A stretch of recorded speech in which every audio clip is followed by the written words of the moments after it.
জুলাই গণহত্যা ও শহীদ আবু সাইদকে নিয়ে আপত্তিকর মন্তব্য করায় বরখাস্তকৃত নির্বাহী ম্যাজিস্ট্রেট তাপসী তাবাসসুম উর্মির বিরুদ্ধে মানহানির মামলা দায়ের করা হয়েছে। ঢাকার মেট্রোপলিটন ম্যাজিস্ট্রেট জাকির হোসেনের আদালতে গণ অধিকার পরিষদের উচ্চতর পরিষদ সদস্য ও গণমাধ্যম সমন্বয়ক আবু হানিফ বাদী হয়ে এই আবেদন করেন। বাদীর জবানবন্দি রেকর্ড শেষে এ বিষয়ে আদেশ পরে হবে বলে জানান আদালত। গত রোববার জনপ্রশাসন মন্ত্রণালয় থেকে ফেসবুকে বিতর্কিত মন্তব্য করে সমালোচনায় পড়া লালমনিরহাট জেলা প্রশাসনের সহকারী কমিশনার তাপসী তাবাসসুম উর্মিকে ওএসজি করে প্রজ্ঞাপন জারি করা হয়। পরে সোমবার জনপ্রশাসন মন্ত্রণালয়ে জনসংযোগ কর্মকর্তার পক্ষ থেকে জানানো হয় তাপসী তাবাসসুম উর্মিকে সাময়িক বরখাস্ত করা হয়েছে। প্রশাসনে ঘাপটি মেরে থাকা স্বৈরাচারের দোসররা অন্তর্বর্তী সরকারকে বিপদে ফেলতে চাইছে, সে কারণেই সরকারের ভালো উদ্যোগকে তারা বাধা দিচ্ছে বলে মন্তব্য করেছেন বিএনপির সিনিয়র যুগ্ম মহাসচিব রুহুল কবির রিজভী। সকালে গুলশানে ডেঙ্গু প্রতিরোধে সচেতনতামূলক লিফলেট বিতরণ অনুষ্ঠানে এসব কথা বলেন তিনি। রিজভী বলেন, নির্বাহী ম্যাজিস্ট্রেট তাপসী তাবাসসুম উর্মির মতো মানুষ প্রশাসনে আরও আছে, তাদের বিষয়ে অন্তর্বর্তীকালীন সরকারকে দ্রুত পদক্ষেপ নেওয়ার আহ্বান জানান তিনি। শেখ হাসিনা যে মাফিয়া অর্থনীতি তৈরি করেছিল, যার মধ্যে দিয়ে আপনার মাফিয়া ব্যবসায়ীরা একের পর এক ব্যাংক তারা কংগ্লোমারেট করেছে, একত্রীকরণ করেছে, করে এক ভয়ঙ্কর মাফিয়া অর্থনীতির মধ্যে দেশকে ঠেলে ফেলে দিয়েছে, তারও তো আমরা পরিণতি দেখছি। বাংলাদেশে নিযুক্ত দক্ষিণ কোরিয়ার রাষ্ট্রদূত পার্ক ইয়ং সিং এর সাথে বৈঠক করেছেন জামায়াতে ইসলামীর আমির মোহাম্মদ শফিকুর রহমান।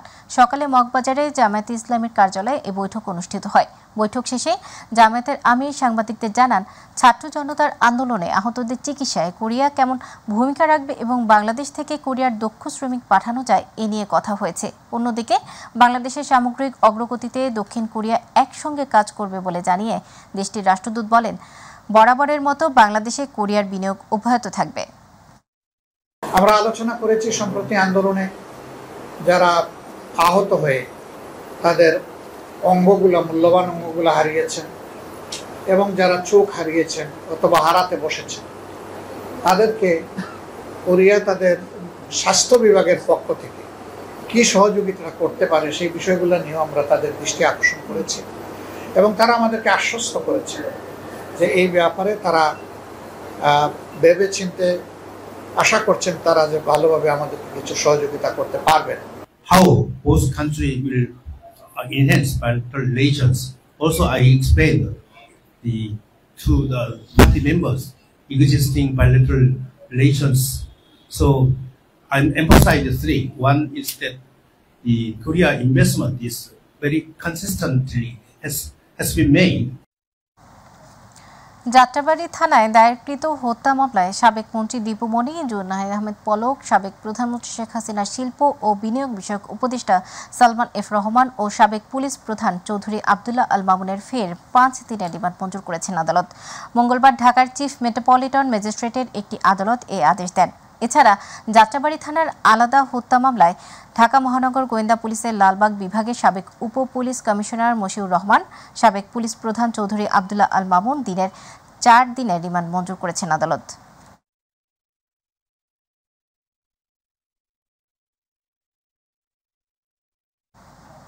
ডিমের বাজার দর স্থিতিশীল রাখতে সীমিত সময়ের জন্য 7 প্রতিষ্ঠানকে শর্ত সাপেক্ষে 4,50,00,000 পিস ডিম আমদানির অনুমতি দিয়েছে বাণিজ্য মন্ত্রণালয়। আজ বাণিজ্য মন্ত্রণালয় অভ্যন্তরীণ বাণিজ্য 1 শাখা থেকে এই অনুমোদন দেওয়া হয়। অনুমোদনপত্রে বলা হয়েছে, প্রাণী সম্পদ অধিদপ্তরের তথ্য মতে দেশে প্রতিদিন প্রায় 5 কোটি পিস ডিমের চাহিদা রয়েছে। বর্তমানে ডিমের বাজার পরিস্থিতি বিবেচনায় ও বাজার দর স্থিতিশীল রাখার লক্ষ্যে সাময়িকভাবে সীমিত সময়ের জন্য 7টি প্রতিষ্ঠানকে 4.5 কোটি ডিম আমদানির অনুমতি দেওয়া হয়েছে। এই আমদানির অনুমতির মেয়াদ আগামী 31 ডিসেম্বর পর্যন্ত বহাল থাকবে। সরকার নির্ধারিত দামে ডিম বিক্রি না হওয়ায় আমদানির সাময়িক অনুমতি। এবার দুর্গাপূজার ছুটি একদিন বাড়ানোর সিদ্ধান্ত নিয়েছে সরকার। সকালে ঢাকেশ্বরী মন্দির পরিদর্শন শেষে একথা জানান প্রধান উপদেষ্টার বিশেষ সহকারী মাহফুজ আলম। তিনি বলেন, একটি পক্ষ সরকারের সঙ্গে সংখ্যালঘুদের দূরত্ব বাড়ানোর ষড়যন্ত্র করছে। এদিকে ঢাকায় পূজা ঘিরে কোনো নিরাপত্তা ঝুঁকি নেই জানিয়ে ডিএমপি কমিশনার জানান, ঢাকার 253টি মণ্ডপ ঘিরে সব বাহিনী ও পূজা কমিটির সঙ্গে সমন্বয় করে নিরাপত্তা ব্যবস্থা সাজানো হয়েছে। আবু সাইদ রিপোর্ট।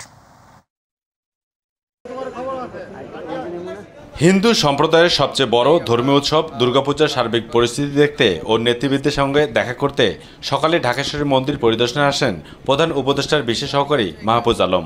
এইবার হচ্ছে বৃহস্পতিবারে সরকার আজকের ভেতরেই একটি প্রজ্ঞাপন জারি করবেন। পরে সাংবাদিকদের সঙ্গে কথা বলেন তিনি, জানান একটি পক্ষ সরকারের সঙ্গে সংখ্যালঘুদের দূরত্ব বাড়ানোর ষড়যন্ত্র করছে, জানিয়ে সতর্ক আছে সরকার। কোনো রকম ষড়যন্ত্রকারী দেশে বিদেশ থেকে কোনো রকম ষড়যন্ত্রকারী কোনো রকম স্পেস পাবে না, এটা হচ্ছে আমাদের প্রতিজ্ঞা এবং এই প্রতিজ্ঞা আমরা আপনাদের সবার সহযোগিতা কামনা করছি। যেসব মন্দির এবং সংখ্যালঘুদের ওপর হামলা করা হয়েছে সেসব ক্ষতিগ্রস্তদের আর্থিক সহায়তার পাশাপাশি আইনগত সহায়তা দেওয়া হবে। এছাড়াও বৌদ্ধ সম্প্রদায়ের কঠিন চিবির দান অনুষ্ঠানও যেন নির্বিঘ্ন করতে পারে সেটিরও ব্যবস্থা করা হচ্ছে বলে জানান তিনি।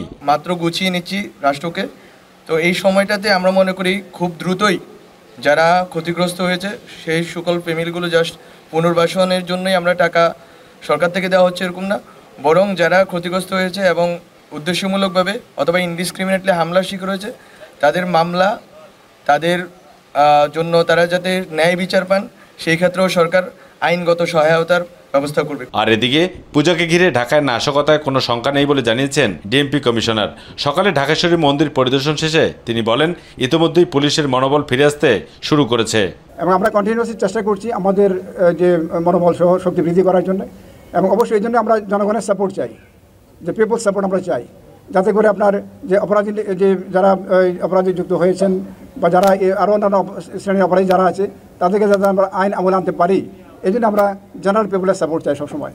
জুলাই ও আগস্টে যে সকল পুলিশ সদস্য নিহত হয়েছে সেটি তদন্তে আইনি প্রক্রিয়া শুরু হয়েছে বলেও জানান ডিএমপি কমিশনার। তাদেরকে আমরা অ্যারেস্টের চেষ্টা করছি। অবশ্যই তপু, মাই টিভি, ঢাকা।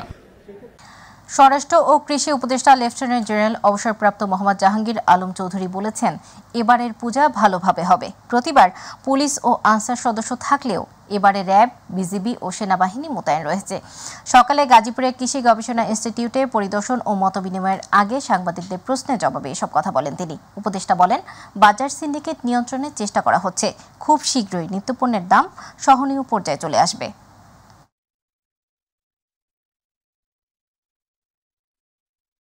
দুর্গাপূজার কোনো ধরনের কোনো শঙ্কা নেই।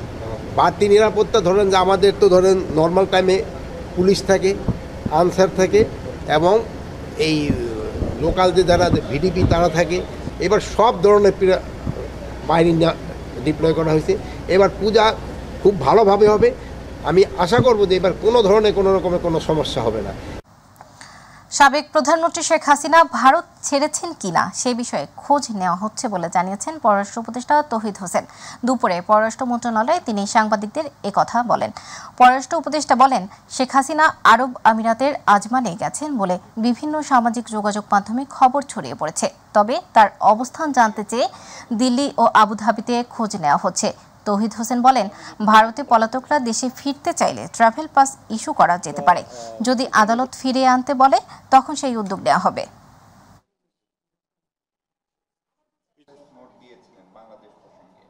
অবস্থান সম্বন্ধে নিশ্চিত আমরা হতে পারিনি। আমরা দিল্লিতেও খোঁজ করেছি, আমিরাতেও খোঁজ করেছি। কনফার্মেশন অফিসিয়ালি কেউ দিতে পারেনি। তবে আমরাও, আপনারা যেমন দেখেছেন, আমরাও দেখেছি উনি আজমানে সম্ভবত গেছেন, কিন্তু এটা রিকনফার্ম করার চেষ্টা করে আমরা সফল হই। নতুন করে বৃষ্টি না হওয়ায় পাহাড়ি ঢলের পানি কমতে শুরু করেছে ময়মনসিংহ ও শেরপুরে এখন পর্যন্ত ঢলের পানিতে ডুবে 9 জনের মৃত্যুর খবর পাওয়া গেছে। ঝিনাইগাতি, নালিতাবাড়ি, শ্রীবর্দী উপজেলায় ঢলের পানি কমতে শুরু করায় বন্যা পরিস্থিতির কিছুটা উন্নতি হয়েছে। এদিকে বন্যা পরিস্থিতির আরও অবনতি হয়েছে নেত্রকোনায়। সোমেশ্বরী নদী ও কংস নদের পানি কমলেও উবদাখালী নদীর পানি বইছে বিপদসীমার 28 সেন্টিমিটার উপরে। এতে প্লাবিত হচ্ছে নতুন নতুন এলাকা। দুর্গাপুর, কমলাকান্দা সহ 5 উপজেলার 1.5 শতাধিক গ্রাম জলমগ্ন।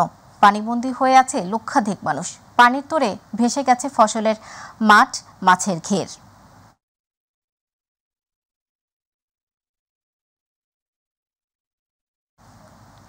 2023-24 সালের জরিপ অনুযায়ী বর্তমানে দেশে বাঘের সংখ্যা 125টি। 2018 সালের তুলনায় বাঘের সংখ্যা বেড়েছে 9.65%।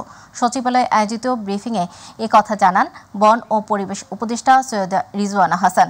তিনি জানান, বাঘসহ সুন্দরবনের অন্যান্য বন্যপ্রাণীর অবাধ বিচরণ ও প্রজননের উদ্দেশ্যে বনের 53.52% এলাকাকে রক্ষিত এলাকা ঘোষণা করে সেখানে সকল ধরনের বনজ সম্পদ আহরণ নিষিদ্ধ করা হয়েছে। তিনি আরও জানান, সেন্ট মার্টিনে প্লাস্টিক পণ্য না নেয়ার বিষয়ে জাহাজ ও ট্যুর মালিকরা একমত হয়েছে।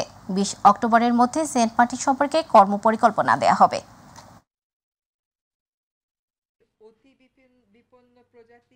2023-24 সালের বাঘ জরিপে 21টি বাঘ শাবকের ছবি পাওয়া গেছে, যেখানে 2015 আর 2018 সালের বাঘ জরিপে মাত্র 5টি করে বাঘ শাবকের ছবি পাওয়া গেছিল। তো আমাদের জন্য সুসংবাদ যে এবার আমাদের বাঘের সংখ্যাও বেড়েছে, ঘনত্বও বেড়েছে এবং বাঘ শাবকের সংখ্যাও বেড়েছে। বন বিভাগ কিছু কংক্রিট কাজ নিচ্ছে। আশা করি সকলের সহযোগিতায় আমরা সুন্দরবনের বাঘ, যেটা আমাদের জাতীয় প্রাণী কেবল নয়, যেটা আমাদের জাতীয় ঐতিহ্য, আমরা ক্রিকেট খেললেও বলি টাইগার্স, সেটাকে আমরা বহু সংখ্যায় বাড়াতে পারবো। ধন্যবাদ সকল। কুমিল্লার সদর দক্ষিণ উপজেলার পাহাড়পুর এলাকায় ভারতীয় সীমান্তরক্ষী বাহিনীর গুলিতে এক বাংলাদেশি যুবকের মৃত্যু হয়েছে। নিহত যুবকের নাম কামাল হোসেন। সোমবার সন্ধ্যা 6টার দিকে এই ঘটনা ঘটে। বিষয়টি নিশ্চিত করেছেন 10 বিজিবির অধিনায়ক লেফটেন্যান্ট কর্নেল মোহাম্মদ ইফতেখার হোসেন। বলেন, কামাল হোসেন ভারতীয় সীমান্তের 25 গজ ভেতরে গিয়েছিল। পরে বিএসএফ এর গুলিতে তিনি নিহত হন। আজ মরদেহ ফিরিয়ে আনার বিষয়ে কথা হবে। টি-20 ক্যারিয়ারের ইতি টানার ঘোষণা দিতে পারেন মাহমুদুল্লাহ রিয়াদ। ভারতের বিপক্ষে চলতি সিরিজই হতে পারে তার শেষ টি-20 সিরিজ। দিল্লির দ্বিতীয় টি-20কে সামনে রেখে আজকের সংবাদ সম্মেলনে টি-20 থেকে অবসরের ঘোষণা দেওয়ার গুঞ্জন রয়েছে। 2021 সালে অনেকটা নাটকীয়ভাবে টেস্ট ক্রিকেটকে বিদায় বলেন মাহমুদুল্লাহ। বর্তমানে টি-20 ও ওয়ানডে ফরম্যাট খেলছেন 38 বছর বয়সী এই ক্রিকেটার। বুধবার দিল্লিতে ভারতের বিপক্ষে দ্বিতীয় টি-20 ম্যাচ খেলে তিনি বিদায় বলতে পারেন এই ফরম্যাটকে। 2007 সালের সেপ্টেম্বরে কেনিয়ার বিপক্ষে টি-20 অভিষেক হয়েছিল মাহমুদুল্লাহর। শেষ থেকে বাংলাদেশের হয়ে এখন পর্যন্ত সর্বোচ্চ 139টি টি-20 খেলেছেন রিয়াদ। 117.74 স্ট্রাইক রেটে প্রায় 23 গড়ে রান করেছেন 2395। বল হাতে রয়েছে 40 উইকেট।